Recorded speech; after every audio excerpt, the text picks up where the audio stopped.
Ya, para tales efectos teníamos dos invitadas, se dijo en la cuenta que tuvimos el inconveniente con una, pero sí tenemos a la fundadora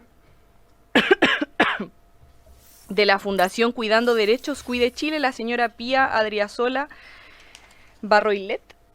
Barroalet, así. Barroalet, perdón. Sí.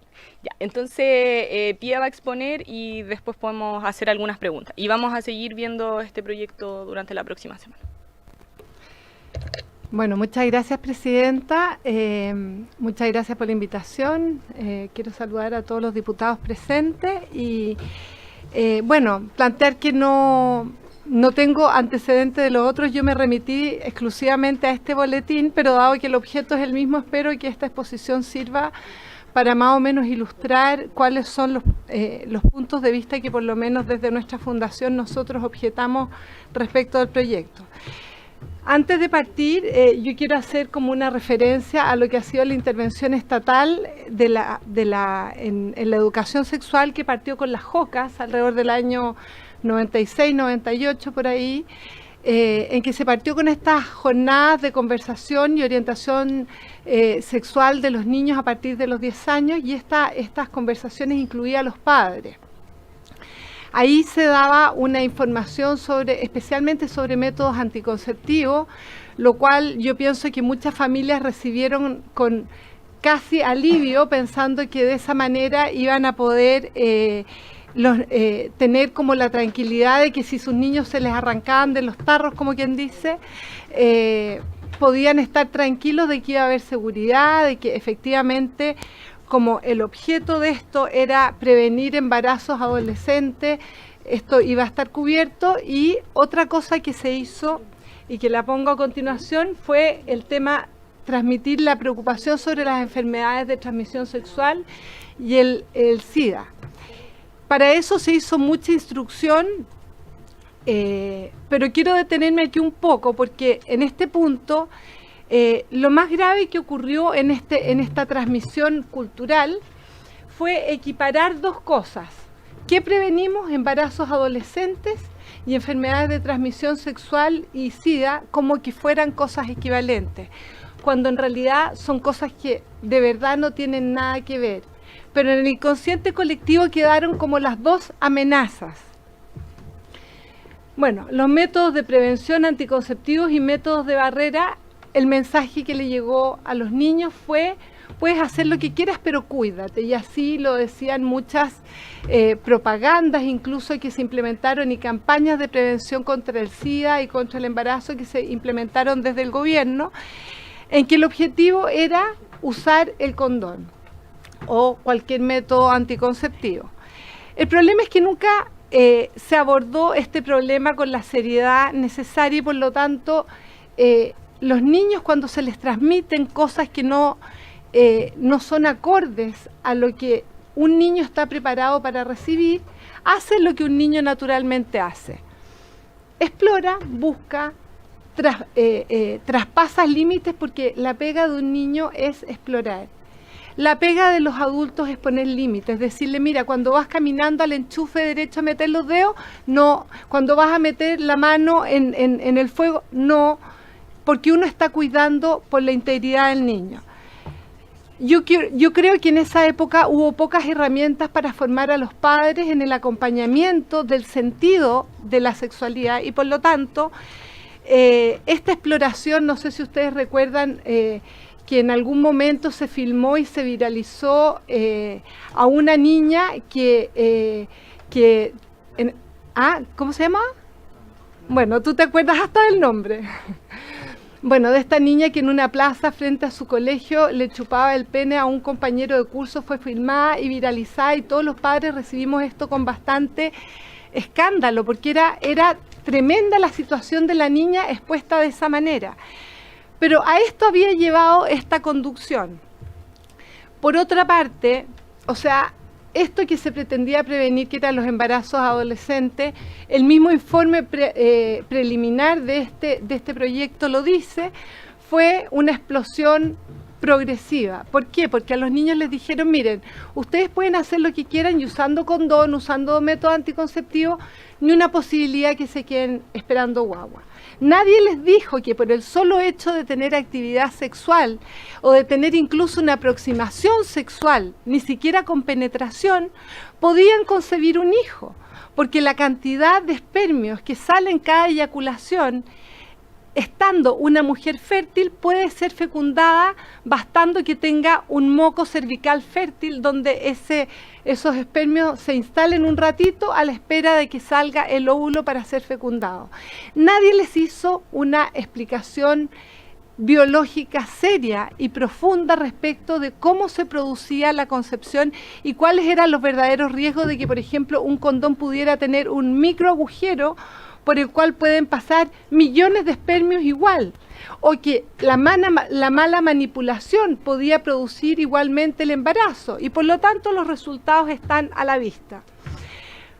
Otra cosa que plantea en su tema preliminar este proyecto, habla del movimiento feminista. Aquí vemos algo de lo que esto significa, un odio contra el macho, así un resentimiento profundo, quizás fruto de esto mismo, de muchas experiencias sexuales frustradas, porque la naturaleza de la mujer tiende a entregarse sexualmente, pero se involucra entera. Y mucha frustración seguramente debe haber producido resentimientos progresivos que llevaron a esta experiencia de resentimiento y odio contra el hombre, que se ha visto reflejado en muchas de las legislaciones que están hoy día en curso en este Congreso. Por otra parte, la pérdida del propio valor de lo femenino. O sea, es impresionante cómo esta guerra feminista empezó por empatar al hombre. ¿Qué era lo que le daba la anticoncepción a la mujer? La oportunidad de tener chipe libre igual que el hombre y empatar. Entonces aquí empezamos con un juego de competencia de poder, a ver quién puede más, quién tiene más, y bueno, hablábamos ya de las consecuencias, pero las consecuencias no se dan solo en el orden de la fecundidad, como es esta explosiva progresión de los embarazos adolescentes, sino también los procesos interiores que quedan frustrados, el desarrollo psicológico que queda herido y todo lo que ello conlleva a la hora de que los hombres y las mujeres queden preparados para poder ser hombres y mujeres para formar familia, para tener hogar en un otro a través de una relación sexual de carácter permanente. Bueno, ¿qué otros resultados hubo?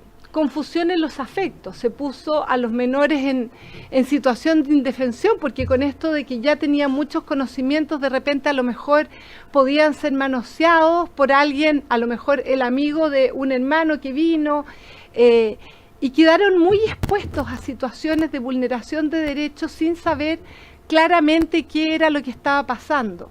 Ellos tenían la experiencia y quedaba esto ahí grabado, y por lo tanto toda esta información dada a niños que no son capaces de manejar esa información y de tener un control sobre sí mismo para no empezar a investigar con alguien que está más desprotegido, como una hermana chica de alguien, bueno, produjo esta situación, y así se da cuenta también en todas las situaciones de abuso que son, no sé, el libro negro, no sé si estaré exagerando, pero como sea, son gigantes.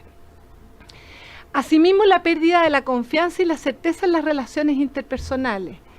Esto yo creo que también es bastante complejo, porque dado que se da esta situación de que todo el afecto se mezcla con el orden sexual, se pierden los límites de las relaciones interpersonales, de tal manera que yo puedo estar perfectamente trabajando contigo y ser perfectamente amigos y tener una relación muy cordial y muy amigable, y no tengo por qué tener relaciones sexuales contigo. Esto empezó a confundirse y rápidamente se empezaron a transgredir límites. Y de eso da cuenta un poco el desastre que tenemos a nivel de familia, las rupturas matrimoniales, lo que duran hoy día los matrimonios, los que nunca llegan a casarse, la cantidad de tasas de emparejamiento que existen, todas por supuesto que con ventaja incluida. Finalmente, la sexualidad entonces en el concepto base se promueve como una fuente de placer y autosatisfacción instintiva, lo que impide al final entender su sentido personal y social, que es lo verdaderamente trascendente de la sexualidad. Otro tema que plantea aquí en el boletín el tema de la creciente explosión de los casos de contagio de enfermedades de transmisión sexual y el SIDA. Con este concepto de la exploración y con toda esta progresiva deconstrucción de la identidad sexual, y que en esto de tener experiencias sexuales uno podía explorar con quien fuera, por supuesto que los niños quedaron expuestos a situaciones de mucho riesgo, de alto riesgo, porque probar significa decir, bueno, yo no sé con quién, no sé qué antecedentes tiene esta persona, no sé si está contagiado o no, y por lo tanto las conductas empezaron a variar. Hoy día tenemos una muy alta población de homosexualidad, que es justamente el grupo más vulnerable a estas enfermedades de transmisión sexual y específicamente al VIH. Y no obstante eso también se transmite a través del parto, se transmite a niños que nunca han participado de una relación sexual. O sea, tenemos ahí un problema de salud, un problema sanitario muy grave del cual hay que hacerse cargo. Pero todo lo que hemos visto anteriormente, que fueron todas las políticas, campañas, no han sido capaces de hacerse cargo del problema. Tenemos todo este tema también planteado en la fase preliminar de la violencia de género. Y tenemos aquí lo que estamos viviendo, el machismo contra el feminismo. No sé qué es peor. En realidad son dos males. Hombres contra mujeres, compartimos la vida, y dañarnos entre nosotros daña todo. O sea, nos perjudica todo. Todos perdemos. Por eso es necesario educar para sanar, que es lo más importante para poder pensar recién en solucionar algún tipo de los problemas que tenemos a nivel de sexualidad. Otro tema que se planteó, el aumento del abuso sexual y violación contra los niños. Aquí puse esto para poner que 6 señales de alerta para detectar el abuso sexual en niños pequeños, ¿verdad? Dice comportamiento y dibujos y lenguaje sexual que no corresponde con su edad. ¿Cómo si nosotros hacemos muchas gracias, cómo si nosotros hacemos una educación dando información específicamente con contenidos sexuales a niños menores, vamos a poder distinguir los abusos sexuales si es que ya hay desde el Estado una instrucción hacia los niños que les impide verbalizar, transmitir, acusar de alguna manera que han sido vulnerados? Esto es una cosa tremendamente delicada. Bueno, respecto del proyecto en discusión, las cosas que yo quisiera plantear que me parecen muy mal, es que lo primero que se hace es que se descalifica las políticas públicas que han respetado la educación sexual familiar y la descalifica como morbosa, criminalizante y conservadora. O sea, ¿cómo desde un proyecto de ley serio se puede plantear una cosa así? Se presenta una educación valórica como opuesta a una educación social, como si en realidad lo social estuviera que estar carente de lo valórico. Y lo más paradójico que tiene es que después dentro de su contenido habla de la formación valórica, dice moral y ética. Bueno, ¿y de qué valores y de qué ética va a estar lleno ese contenido mínimo o ese currículum que se está dando? Si es que están descalificando la educación valórica, eso es una gran pregunta que tenemos que hacernos. Bueno, se presenta dentro de esta fase preliminar a la familia como el lugar más peligroso para los niños. Estaremos hablando de poblaciones de niños vulnerables, pero lejos el lugar donde más se protege a los niños es en la familia, y basta ser padre o madre para comprender esto. los que tenemos hijos, cuidamos de nuestros hijos, hemos recibido a nuestros hijos con amor y procuramos el mayor más grande para cada uno de ellos. Procuramos, ¿cómo? Por eso estoy hablando de que presumo que se habrá referido a situaciones vulnerables, pero habla en general, dice el proyecto, cosa que debiera corregirse porque es muy grave que se atente contra la familia de esa manera. La familia es el lugar más seguro para los niños. Y si se detecta por alguna vía que no puede ser induciendo a los niños a la sexualidad porque perdemos toda pista, si se detecta algún abuso sexual, hay que castigarlo y hay que perseguirlo porque a los niños hay que protegerlos cuando la familia no responde a ese deber y a ese derecho que es preferente de los padres. Bueno, desconoce también el derecho fundamental de los niños a ser preservados en su inocencia, su indemnidad, y lejos de establecer medios para su protección, especialmente en una edad temprana, los expone a la sexualización impuesta por el Estado. Yo creo que esto los deja, como ya lo señalé, en una absoluta indefensión. Respecto de los conceptos rectores, encuentro que la estatización que plantea la garantía del derecho fundamental de la educación sexual desde la educación parvularia a la superior es gravísima porque no vela por la protección de los niños. Un niño tiene que tener categorías psicológicas para ser capaz de digerir un contenido sexual y por lo tanto, si nosotros queremos proteger a los niños y detectar situaciones de abuso, no podemos hacer lo que este proyecto pretende. Contradicción en los objetivos. Dice currículum con contenidos enmarcados en conceptos ideológicos que promueven la iniciación sexual desde temprana edad. ¿Cómo entonces, si es que ya está demostrado que esta metodología no funciona? Tenemos desde el año 98 a la fecha prácticamente 30 años de experimentación para comprobar que la metodología no funciona. ¿Cómo no podemos plantearnos alguna otra solución? Siguiendo con los principios rectores, está el reconocimiento al derecho a la educación sexual. Eso es una falacia, no existe.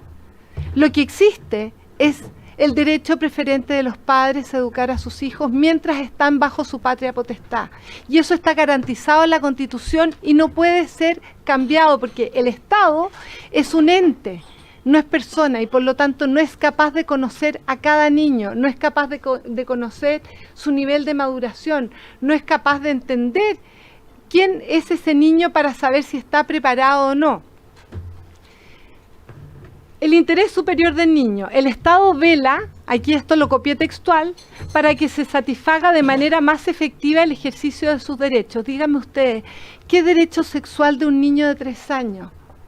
¿Cómo puede ser posible que un proyecto emanado de esta institución pueda contener algo semejante? Que a un niño de 3 años se le defienda su derecho sexual. A mí me parece inconcebible.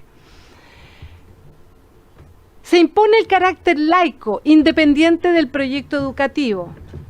¿Dónde queda la libertad de educación?, me pregunto yo.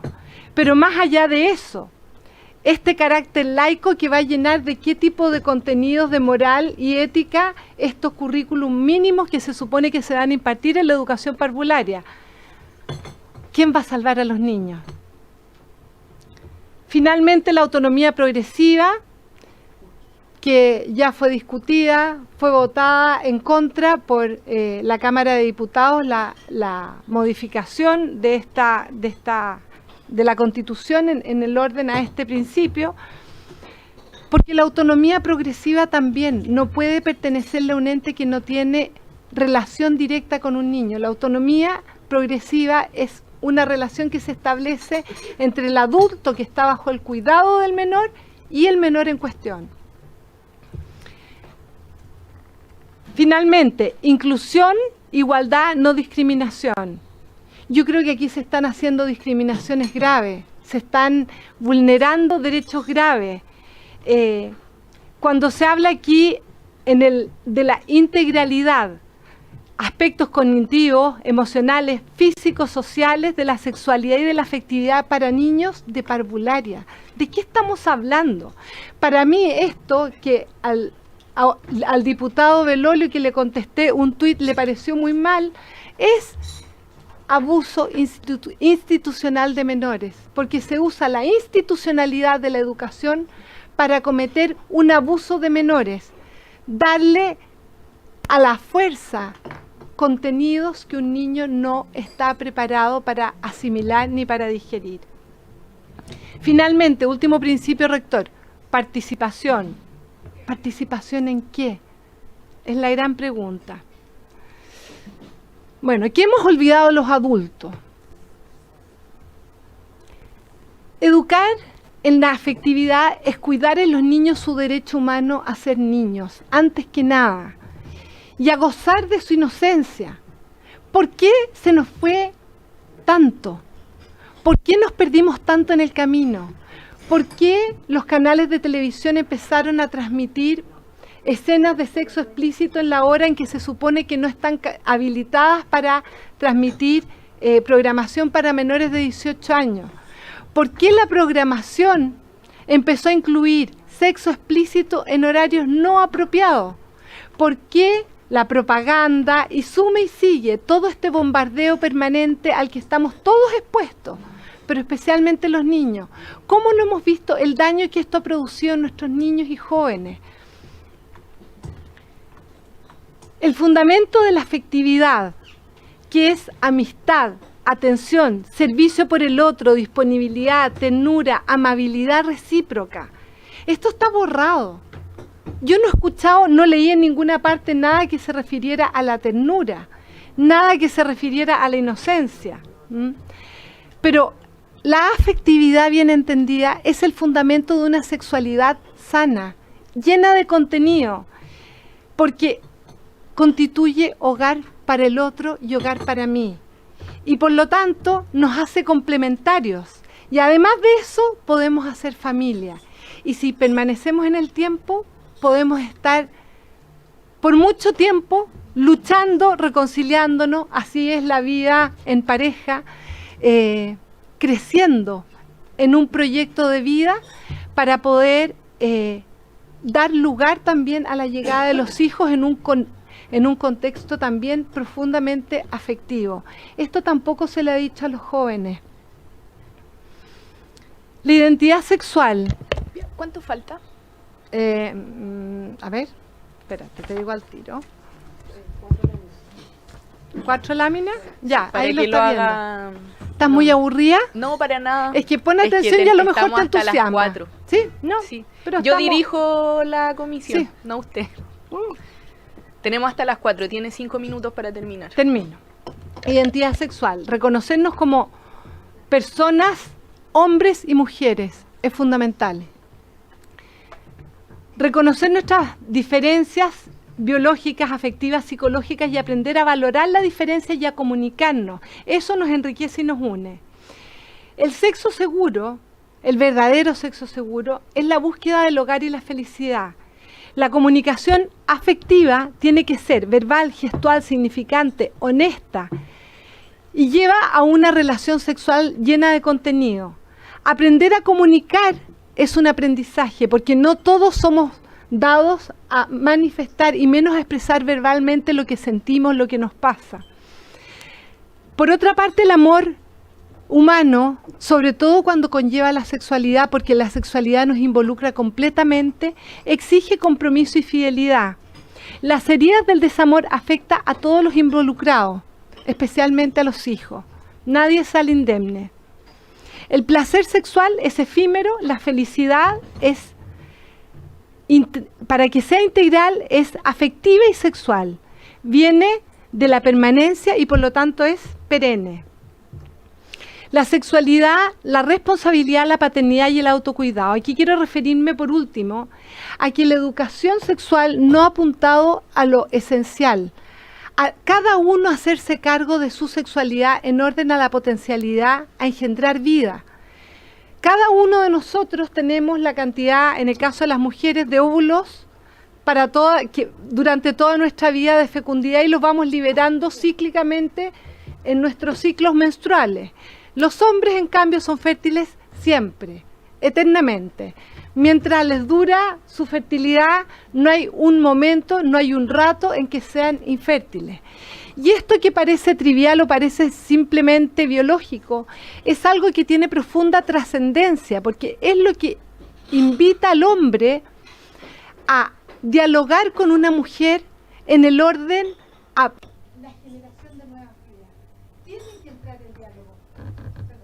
Y cuando se pierde esa comunicación y uno se confía, bueno, ahí tenemos las tasas de embarazo, que no solo son los embarazos adolescentes, sino los famosos embarazos no deseados, que después, cuando se desean, por Dios, que traen alegría a la vida de las personas. No basta entonces conocer los métodos anticonceptivos, hay que entender bien cómo funciona mi biología para yo poder hacerme cargo, porque los métodos anticonceptivos también pueden fallar y tengo que hacerme cargo de ello. Y bueno, entender que las células reproductivas son también potenciales hijos. Y el ideal es que yo me prepare para mi vida sexual teniendo esa consideración a la vista, porque eso puede cambiar mi perspectiva de cuándo, de la oportunidad, del momento y de la persona con la que voy a ejercer mi vida sexual. La libertad es la apropiación del instinto sexual, no su liberación. Esta es en sí una situación vulnerable para cualquier niño. Entonces, cuando educamos a niños menores sin la capacidad de que ellos puedan hacerse cargo de un impulso natural, es una cosa altamente peligrosa. Como sugerencia, finalmente, me parece muy inapropiado este proyecto, sobre todo cuando dentro de la parte preliminar dice que al menos se logre bajar la edad hasta la educación parvularia, en términos de educación sexual y afectiva. Creo que tenemos que impartir educación sexual especialmente a los adultos, porque los adultos son el modelo ejemplar para los niños. Por lo tanto, si nosotros tomamos a las familias, a los padres, si vamos a meternos en educación parvularia, trabajemos con los padres, porque podemos hacer un enorme bien social si lo llenamos de sentido y de contenido. Protegerle la inocencia de los niños es urgente, no se puede sexualizar precozmente a los niños, y mientras un niño no tiene la capacidad de autogobernarse y valerse, tampoco está preparado para asumir la responsabilidad por un hijo. Educar la autovaloración de los jóvenes como hombres y mujeres y enseñarles el respeto mutuo, la colaboración, el desarrollo armónico de su personalidad y que maduren con sentido social de sí mismos es muy importante, porque ahí está la fuente de las futuras generaciones. Tenemos que entender eso, que es lo que está en la base de la familia. Y finalmente, esta educación sexual estatal unificada mata la posibilidad de que estos niños crezcan sanos. Este es mi punto de vista y les agradezco su atención. Muchas gracias. No fue tanto. Gracias. Diputadas, diputados, palabras.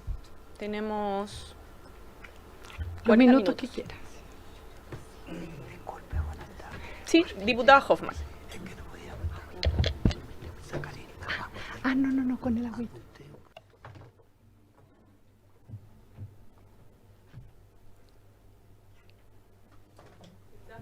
Sí, gracias, presidenta. Bueno, yo quería agradecer la presentación de la Fundación Cuide Chile y me parece interesante la propuesta de poder ayudar a entregarle estas herramientas a los papás. A nadie le enseñan a ser papá en muchos aspectos. Entonces, yo quisiera preguntarle cómo se materializa, cuál es la mejor manera, respetando la libertad que tiene cada colegio, su propio proyecto educativo. ¿Cuál es la fórmula que tienen pensada en la práctica para poder entregarle ese apoyo a los papás? Y ya sea tanto en los colegios como en los jardines infantiles, es que en el fondo las herramientas se deben entregar desde siempre. Bueno, señora Pía, yo le voy a dar la palabra. Entonces primero voy a preguntar si alguien más quiere hacer una pregunta o comentario. ¿No? Ya, el diputado Vinte. Y acá hay unos papelitos.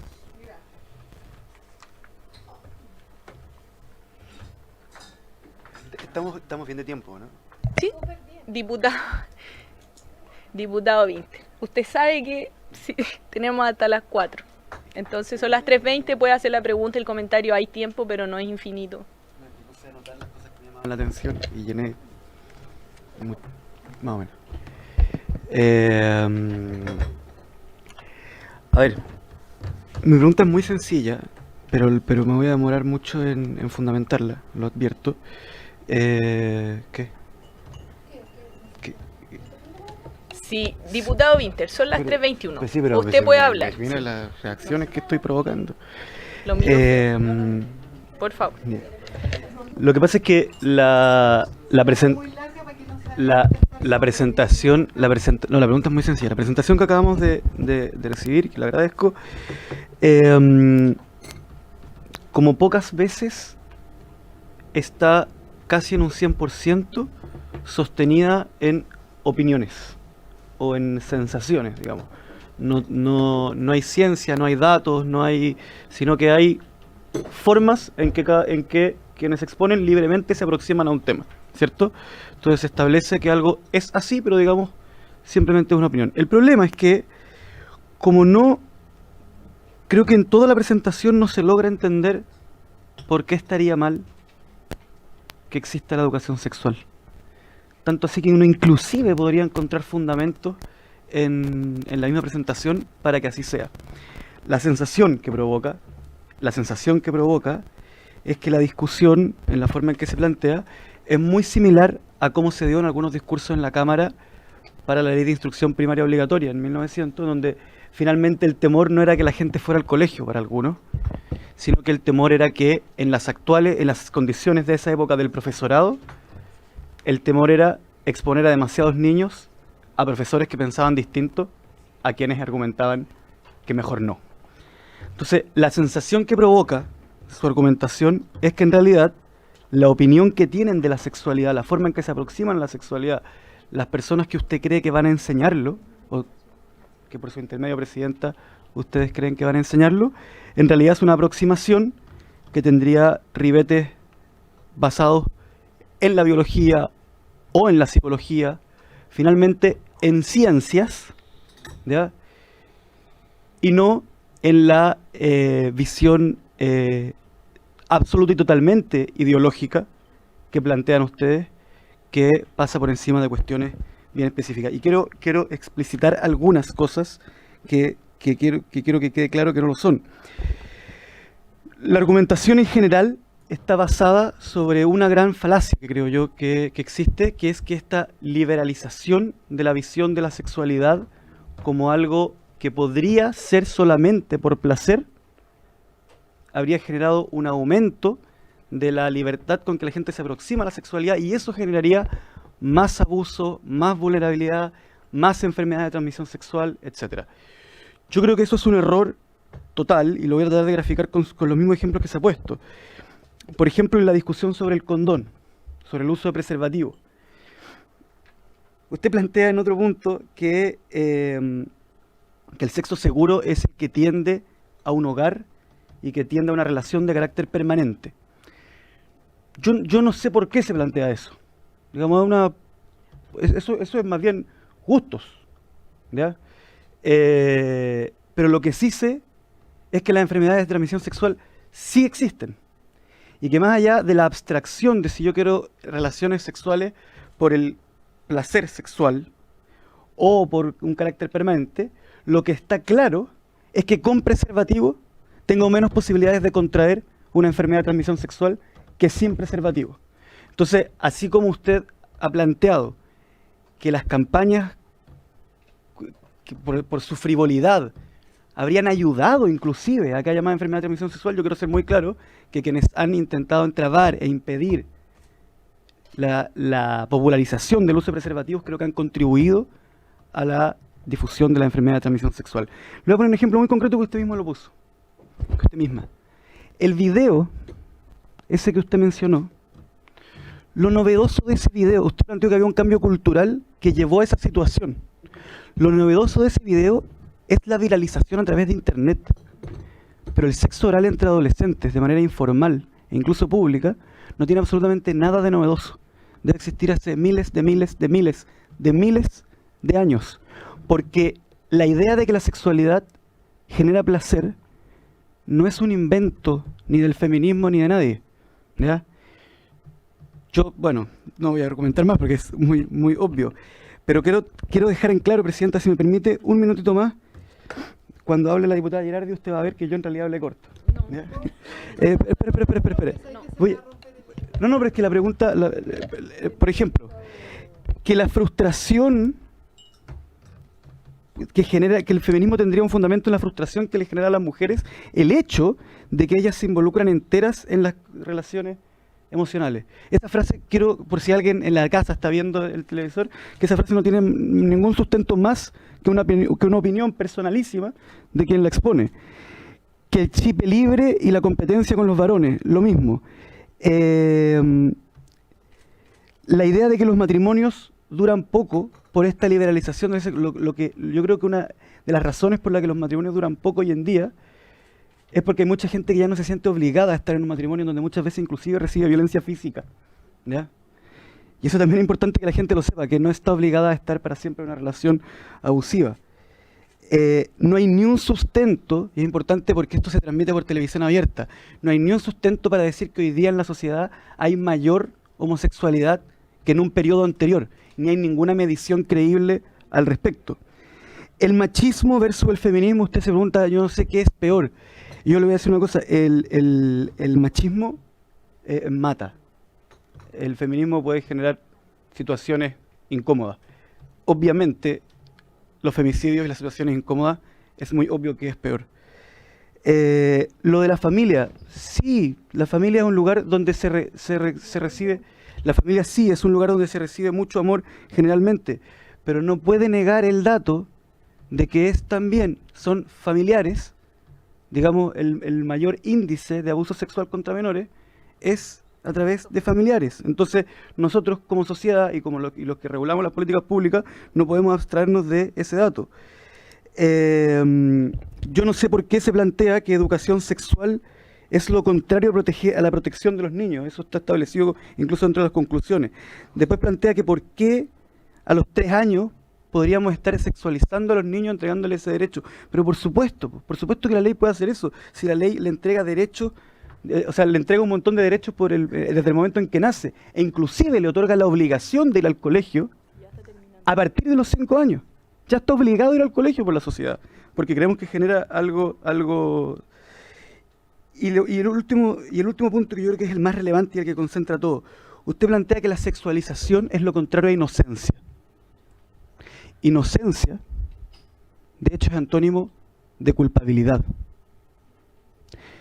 Quien no es capaz de sostener la relación entre culpa y sexualidad, digamos, estaría confesando que no tiene ningún sostén más que una percepción, toda su argumentación.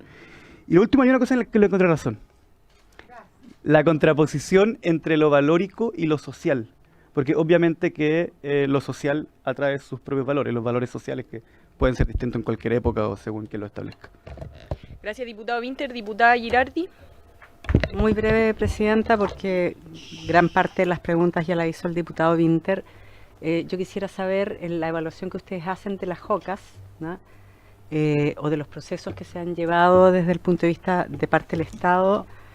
¿Dónde están? ¿Quién los investigó? ¿Cuáles son las instituciones, las universidades donde ustedes extraen esas conclusiones? ¿No? Eso es lo primero. ¿No? Lo segundo es que yo creo que me gustaría saber qué se imaginan ustedes que plantea el proyecto de ley que se va a transmitir como contenidos sexualizados en niños de 3 años. ¿No? Porque claramente cuando se habla de educación sexual, no se habla de educación sexual, se habla de educación sexual afectiva, ¿no? Y tiene que ver básicamente con asumir que los seres humanos, niños o adultos, son seres sexuados, ¿no? Y que la sexualidad es parte de la afectividad, ¿no? Entonces, es como si, yo escuchándote, María Pía, es como que si a un niño de 3 años tú le pasaras el contenido de un niño de 15 años. ¿No? Y cuando tú hablas, y el proyecto lo establece, claramente que en cada etapa, por lo menos en cada etapa, el niño desde el punto de vista de la educación, y eso está en la educación, la Ley General de Educación, que tú en cada etapa tú tienes que acompañar. La educación es un proceso que acompaña a los niños en el desarrollo de su vida, o sea, tú no le puedes pasar contenido o transmitir contenido a un niño, y eso está dentro de lo que es la concepción misma de la educación. Entonces, yo me imagino en tu cabeza que tú estás imaginando que a niños de 3 años les vas a pasar contenido que no corresponden a su edad, ¿no? El principio educativo es que cada niño debe recibir los contenidos de cualquier área, no solo del tema sexualidad y afectividad, sino que en cualquier etapa tú tienes que respetar, o cualquier contenido tienes que respetar la etapa en la que el niño está. ¿Ya? Y obviamente un niño de 3 años no puede recibir los contenidos o no puede recibir el mismo tipo de educación sexual que un niño que tiene 12, que está en la adolescencia, que está en la pubertad. ¿Ya? Y eso, a todo. ¿Ya? Y ese es el principio básico de la educación, porque la educación es un proceso que acompaña la vida, no que la altera. ¿Ah? Y que el objetivo de la educación es fortalecer efectivamente a los niños en sus diferentes etapas. Nosotros tenemos lo que dicen en general los estudios o aquellas organizaciones que trabajan en materia de educación sexual en la primera infancia, y hablan siempre de sexualidad y afectividad, es que tú tienes que unir esas 3 cosas. Tienes que unir siempre sexualidad, afectividad y protección. No son temas que se desvinculen, y de hecho casi todos los países que generan este tipo de políticas lo plantean como un elemento fundamental en la prevención de los abusos sexuales, en la protección de los niños. Entonces yo creo que estamos imaginando cosas distintas, ¿ya? Lo que tú estás viendo, ¿ya? Yo creo que no es lo que lo que las autoras o autores de este proyecto plantean desde el punto de vista de la importancia que tiene la educación sexual como parte de la política estatal, precisamente para generar mayor desarrollo afectivo y emocional, vincular que la sexualidad no sea algo malo, ¿ya? Que sea algo que es parte tuya y te va a acompañar de distintas formas a lo largo de tu vida, ¿ya? Y ese es el proceso que tiene que apoyar cualquier política educativa, ¿ya? Eso, Presidenta. Hablé mucho menos que el diputado. Sí, lo tengo anotado, diputada Girardi. El diputado Bobadilla. Diputado Bobadilla. ¿Qué te pasa? Presidenta, valorar la exposición.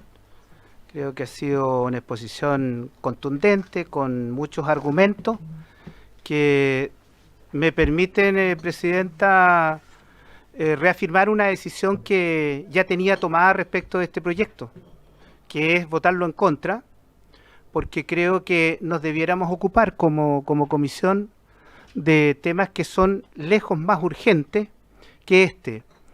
Y por eso digo que valoro tremendamente la exposición.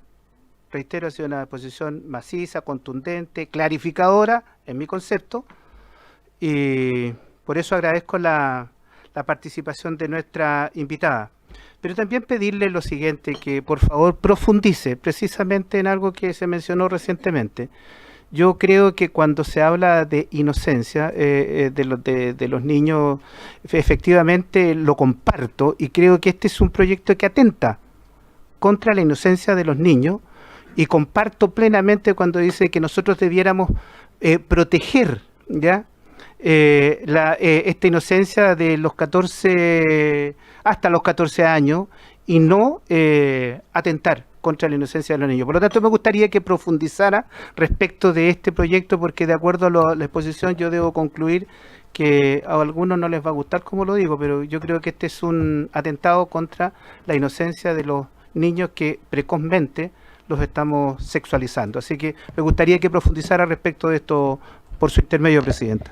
Gracias, diputado Badilla. Señora Pía, voy a sumar una pregunta y le doy el tiempo para que usted pueda responder.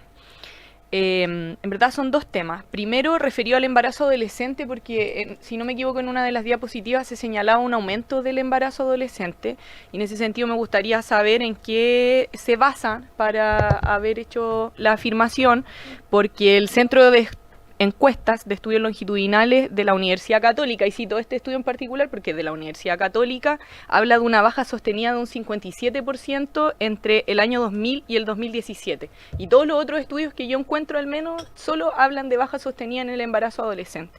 Por lo tanto, me gustaría saber a qué se refiere con aquello, porque tal como lo dijo el diputado Winter, estas son sesiones que quedan grabadas, que son públicas, y por lo tanto, si esa información no es real, hay que corregirla. Y en segundo lugar, ya lo han mencionado los otros diputados, tiene que ver con la situación del abuso sexual. Hace poco leí una noticia en Argentina hay una ley de educación sexual integral, y ahí se hablaba de que entre un 70 y 80% de los niños y niñas abusadas hablaban de la situación de abuso en la sala de entrevistas especializadas del Ministerio Público argentino, precisamente a raíz de que habían tenido acceso a saber de qué se trataba un abuso sexual en las clases de educación sexual integral. Por lo tanto, estamos hablando de que la educación sexual integral, la educación sexual afectiva, previene el abuso sexual porque da condiciones para que los niños y niñas lo puedan denunciar y por lo tanto sepan que están siendo abusados. Y relaciono con lo mismo lo referido a la familia, porque efectivamente yo creo que la familia es un espacio de protección, el primer espacio que los niños y niñas tienen. Pero cuando hablamos de abuso sexual, es decir, la situación particular de los abusos sexuales, porque no todos los niños y niñas son abusados, no todas las familias son abusadoras, pero si decimos cuántos niños y niñas fueron abusados, el 62% de esos niños y niñas fueron abusados en el contexto familiar, con cercanos, con personas de confianza. Por lo tanto, el abuso sexual está circunscrito precisamente a espacios de confianza en la gran mayoría de los casos y en el 62% en el caso particular de la familia. Entonces, lo que nosotros ponemos en el proyecto, las autoras y autores, y los autores y autoras de los otros proyectos que pretendemos fusionar en esta materia, precisamente nos referimos a eso. Hay que, cuando existe situación de abuso, que no ocurre en todas las familias, pero existe, pasa precisamente mayoritariamente en el contexto familiar. Y por lo tanto, en ese sentido, la escuela sí es un colaborador, y en ese caso nosotros ponemos a los niños y niñas en el centro como sujetos de derecho. Y por lo tanto que tienen derecho a recibir esta información y formación, en particular respecto de educación sexual. Entonces, esos dos temas le pido si puede referirse a lo de los embarazos adolescentes. Como digo, todos los estudios que he revisado hablan que va a la baja, y en el caso de el abuso sexual, ¿cómo no podría ser preventivo tener educación sexual integral? Son las 3:38, entonces va a tener alrededor de 12 minutos para poder responder. Usted ordena la respuesta, podemos, bueno, ahí vemos, pero por ahora son 12 minutos.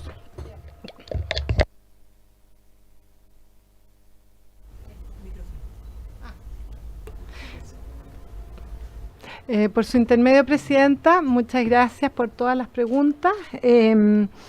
Voy a partir diciendo que mis mayores referencias las saqué del mismo proyecto. Usé esto para poder referirme a todo lo que era mi exposición. De hecho, de aquí mismo saqué los argumentos, así que no sé cómo es que se sorprende tanto, diputado Winter. Por supuesto que la inocencia no la tomé desde el punto de vista de contrapuesto con la culpabilidad, porque sería absurdo, pero tómelo como sinónimo de indemnidad, como naturalmente se entiende cuando uno habla de un niño inocente.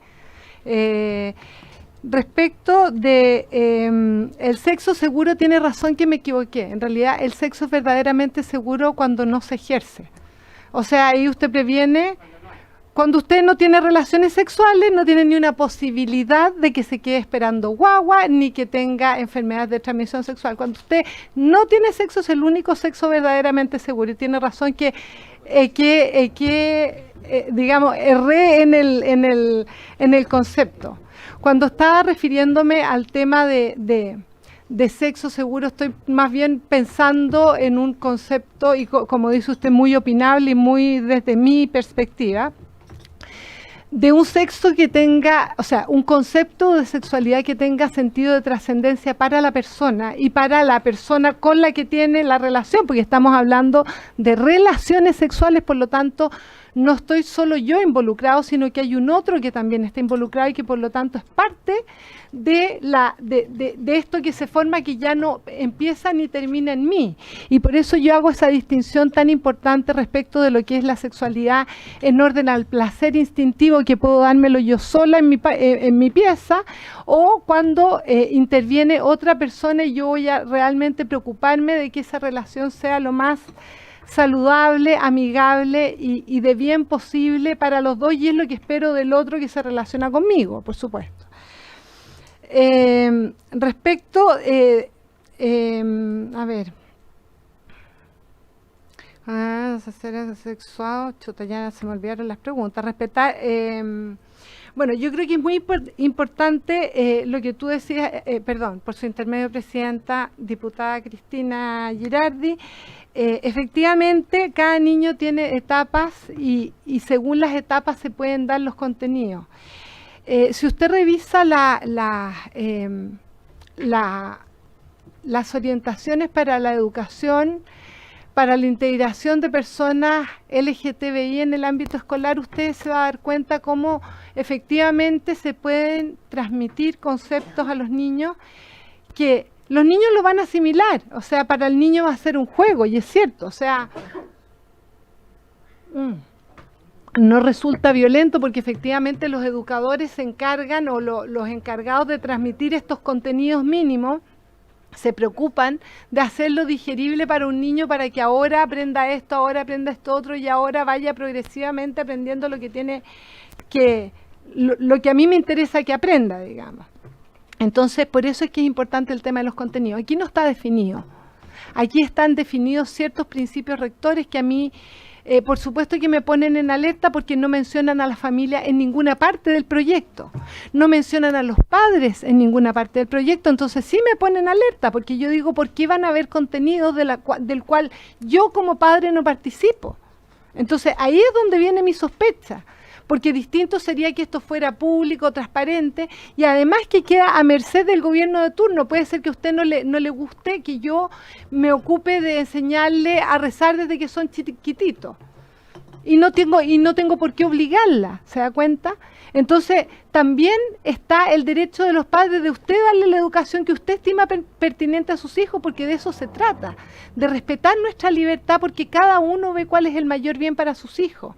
Y por lo tanto no pueden haber currículum que no son transparentados. Y de hecho este currículum que está contenido en las orientaciones que les estoy mencionando respecto a la integración de las personas LGTBI en el ámbito escolar, y que están asociadas a una circular que salió de la Superintendencia de Educación, la circular 768 del 27 de abril del 2017, me equivoco.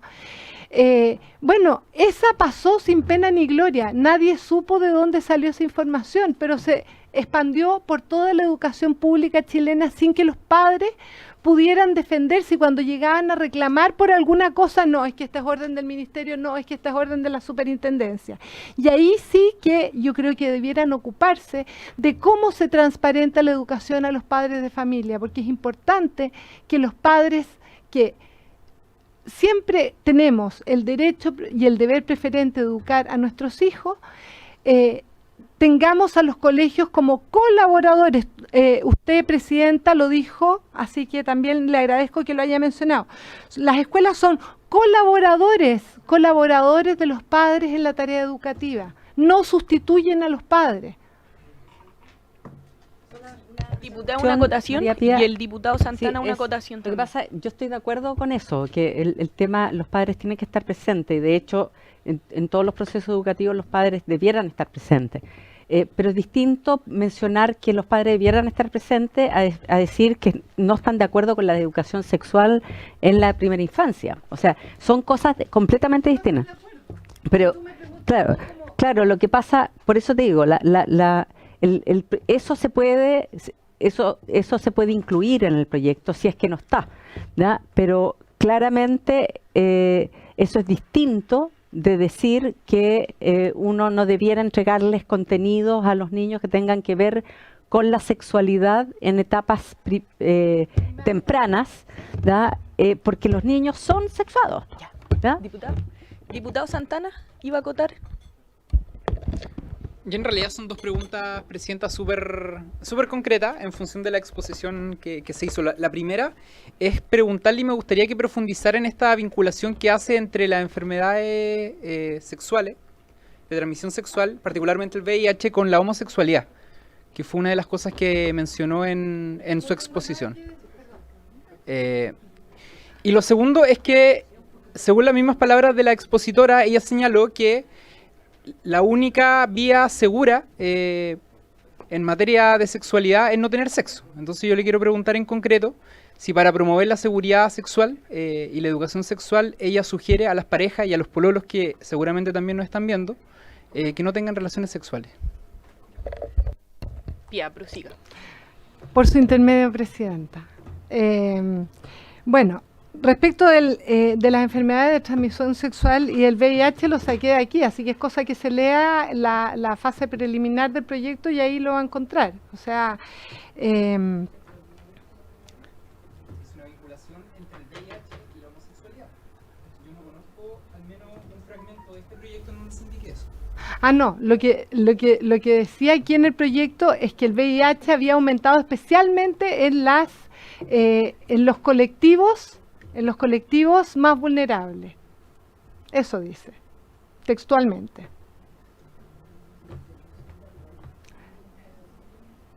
Y lo que yo dije del aumento de la homosexualidad es porque yo creo que cuando más que la homosexualidad, conductas de riesgo. Bueno, pero estaba contestando preguntas, pues. O sea, no es parte. Por eso, para ser más precisa, conductas de riesgo, que no siempre conllevan homosexualidad.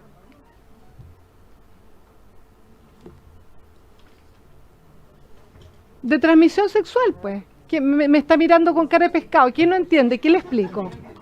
Explíqueme qué es lo que no entiende para que yo se lo explique. No, lo que yo le vuelvo a repetir la pregunta por su intermedio, Presidenta, que no entiendo cuál es la vinculación.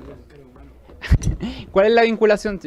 Si es por rostro, no todos vamos a tener acá coincidencias, pero acerca de eso yo quiero que profundice el vínculo que usted ha hecho en esta exposición antes que yo se lo consultara entre la homosexualidad y el VIH. Y quiero también que me responda la segunda pregunta que le hice, que es que si es el no tener sexo la posibilidad para promover seguridad en materia de sexualidad, es lo que usted sugiere a las parejas que al menos nos están viendo en este canal. Señora Pía, tiene que prender su micrófono y ahora no vamos a permitir más interrupciones para que usted... 5 minutos para que termine. Préndalo. ¿Ahí se aprendió? Ahora sí. Por su intermedio, Presidenta. Respecto del... efectivamente, o sea, uno no se embaraza ni se contagia cuando uno no tiene actividad sexual. Eso es un hecho.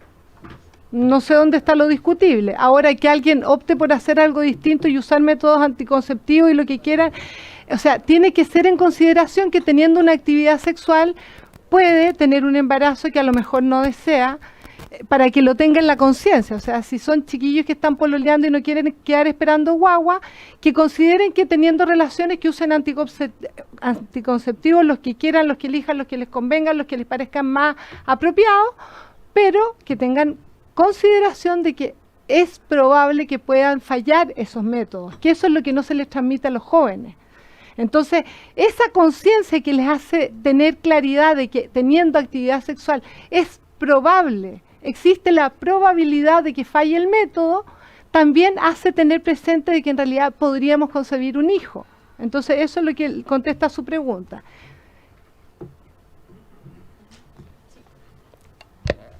¿Va a responder alguna otra o concluimos? No sé qué más, qué se me O sea, olvidó. si se quiere referir a algún de los punto- modelos yo creo que han habido muchos proyectos de educación sexual, pero yo creo que en realidad como el tema de la educación sexual, o más bien el ejercicio de la sexualidad, es una cosa que más bien está bastante como poco analizada quizás desde la perspectiva más profunda y más trascendente, tanto en los distintos ámbitos, tanto afectivo como social, como trascendente, o sea, lo que significa en el orden de las futuras generaciones. Yo creo que sería muy interesante que hubiera hubieran muchos modelos educativos que fueran a la educación de padre, en el fondo, escuelas parentales, para que ellos mismos puedan sanar sus propias sexualidades. Y aquí estamos hablando de 30 años de educación, de esta educación sexual así, en que no ha habido tampoco una entrega de contenido profundo. Entonces ese es el desafío que tenemos como sociedad, eso es lo que estimo. 3:50, estamos en la hora. Esta pregunta es muy específica y es sincera. De Cuide Chile. Diputado Venegas, Cuide Chile. Diputado Venegas. Pensé que Sí, pero yo había empezado a hablar. Ya, bueno, voy a ser muy específico. Yo no entiendo bien, o sea, yo entiendo que siendo la familia un lugar de riesgo, como muchos otros, que el niño acceda a una educación sexual que le permita identificar situaciones que no corresponden, es una ayuda, un alivio, una herramienta. Voy a poner un ejemplo muy concreto. Yo hice mi práctica en el sistema penal y me tocó un caso en que al leer las declaraciones, el padre que abusaba de la niña le había enseñado que la zona de la vagina la había rebautizado en su enseñanza hacia la niña como el otro ombligo. Entonces le decía que era muy normal que los papás antes de dormir tenían que hacerle masaje en el otro ombligo a los niños. Y a esa niña costó mucho advertir que estaba siendo abusada porque le decía, tu papá te toca así, ¿dónde? En el ombligo. En el ombligo, hasta que un día ella en una situación con el psicólogo pudo identificar que ella le llamaba ombligo a la vagina y otro ombligo a la otra. Yo entiendo como algo positivo tener educación sexual porque me permitiría que esa niña eventualmente otorgarle a ella una herramienta para identificar que está siendo abusada. Ahora, sinceramente, quiero saber cómo esta ecuación la entienden ustedes. Ya. Diputado Venegas. Diputado Venegas y... Sí, gracias. Quería expresar un poco, como usted se dará cuenta, no estoy precisamente entre las personas que podrían llamarse más progresistas de esta mesa. Por formación, por edad, soy profesor además, conocí la experiencia de las JOCAS y la viví directamente como funcionario del Ministerio de Educación y en general comparto sus juicios en el orden a los resultados prácticos. Pero tengo explicaciones distintas de esos resultados a las que usted expresó. Quiero decir que no se persistió en el acompañamiento, fue una cosa episódica, no se eligió de la mejor manera y recuerdo que a mí como profesor me violentaba mucho la parada que tenían, especialmente la gente de la salud, que eran extraordinariamente, no sé cómo calificar, pero su parada no tenía nada de valórico, no tenía nada de formación, y nosotros esencialmente formamos. Tenemos que mostrarles, ¿no es cierto?, situaciones, ¿no es cierto?, que van no solo la descripción del aparato genital, lo que es tener relaciones, y esta cosa como liberal de que no, tener sexo es como un derecho humano y que hay que vivirlo y que tiene que ser grato. Lo viví, o sea, le cuento esto, pero no puedo entender si pareciera ser que su objetivo es que nuestros niños estén mejor y erradicar, supongo, evitar que haya enfermedades de transmisión sexual como el VIH, ¿no es cierto?, que SIDA, que hoy día ha aumentado extremadamente alto, o otras enfermedades, y que los niños se formen de una manera en sexualidad y afectividad sana. ¿Por qué deberíamos llegar a la conclusión de que es malo incorporarlo como un elemento a tener en consideración en la formación de nuestros niños desde la más temprana edad, pero por supuesto adecuado a la realidad? Yo no le puedo, supongo, pero tengo un nieto de 1 año y 2 meses y ya se toca su pene porque está en la etapa de exploración que describió Freud, ¿ya? Y yo creo que es perfectamente posible hacer eso. Me parece un poquito que hay ahí lo que le concedo es que el proyecto, y lo revisé, efectivamente a la familia no la considera, a los padres no lo considera, y plantea una cosa así como que el Estado, salvo en un aspecto que dice que aquel establecimiento que no le parezca, ¿no es cierto?, puede hacer un proyecto alternativo con participación de las, manteniendo los principios rectores. Eso dice. Entonces, o sea, definitivamente ustedes no están porque haya educación en esta temprana, entiendo, porque usted puso un límite ahí como de 14 años, que cuando creen que es condición, o sea, la edad como para empezar a hablar de estos temas. Yo le quiero contar que las chicas, por lo que yo sé, para gran sorpresa mía, desde hace algunos años atrás, ya se estaban iniciando mucho antes de lo que yo imaginaba, que tenían sexo oral, que tenían sexo anal, y yo, profesor, era un ingenuo completo, digamos, o sea... Obvio, no que cuando dije, perdón, estaba pensando que yo era profesor en un liceo de niña, entonces fue para mí en ese momento un descubrimiento que me golpeó, pero eso hace mucho tiempo, entonces ahí estamos viviendo una realidad en que la iniciación sexual es muy temprana y por eso que yo creo razonable, no estando, pero tomar decisiones como la que ha tomado con respeto Bobadilla, de negarse a legislar ahora ya a partir de, me parece también un error, porque tenemos que considerar todos los elementos, escuchar más opiniones. Ya, gracias, diputado Venegas, y le doy la palabra para que responda y cierre, por favor. Bueno, primero, diputado Venegas, qué gusto conocerlo. Yo no lo había escuchado nunca, así que un gusto. Bueno, respecto de lo que usted plantea, yo creo que no tiene nada de raro que un niño de 1 año se toque el pene y se le produzca una erección. Esa es la cosa más normal. Yo tengo 9 niños y la verdad es que mis niños crecieron con todos los procesos naturales sin ningún problema y nunca fue tema. Ese es el punto. Nunca un adulto les puso una connotación como tema sexual de adulto, ¿me entiende? A eso es a lo que yo me opongo, porque esos son procesos naturales en el desarrollo biológico y psicológico y afectivo de un niño. Entonces, mientras menos uno lo intervenga, sino que uno permita que eso se desarrolle con total naturalidad, el niño va a seguir su proceso de desarrollo y usted así lo vivió como profesor seguramente, acompañando, quién sabe, muchos niños en su etapa de profesor. Usted como educador va a entender bien eso y por lo tanto cuando hablamos de educación sexual ya específicamente orientada a entregar conocimientos para que un niño sepa y para que un niño administre ese conocimiento, eso ya tiene que ser con un acompañamiento permanente que usted acertó exactamente en por qué es tan importante la familia, porque al final darle conocimiento a un niño y después dejarlo a la deriva, en el fondo es absolutamente incoherente con el bien del niño, con el bien superior del niño. Entonces, si usted me pregunta a mí, yo por ningún motivo intervendría a los niños de parvularia, de preescolar. O sea, ya se hace desde los 10 años y creo que puede ser hasta prudente, pero siempre y cuando sea con participación de la familia y acompañado además con educación para los padres, porque en el fondo los mismos padres muchas veces no saben cómo hacerse cargo porque ellos no recibieron una educación y una formación adecuada para poder vivir su sexualidad de una manera estable y sostenida como corresponde a una relación de pareja que edifique a las personas que la integran. Gracias a la invitada y a los diputados y diputadas, a los presentes por haberse Muchas cumplido el gracias objeto por de la su sesión. atención. Se levanta. Gracias.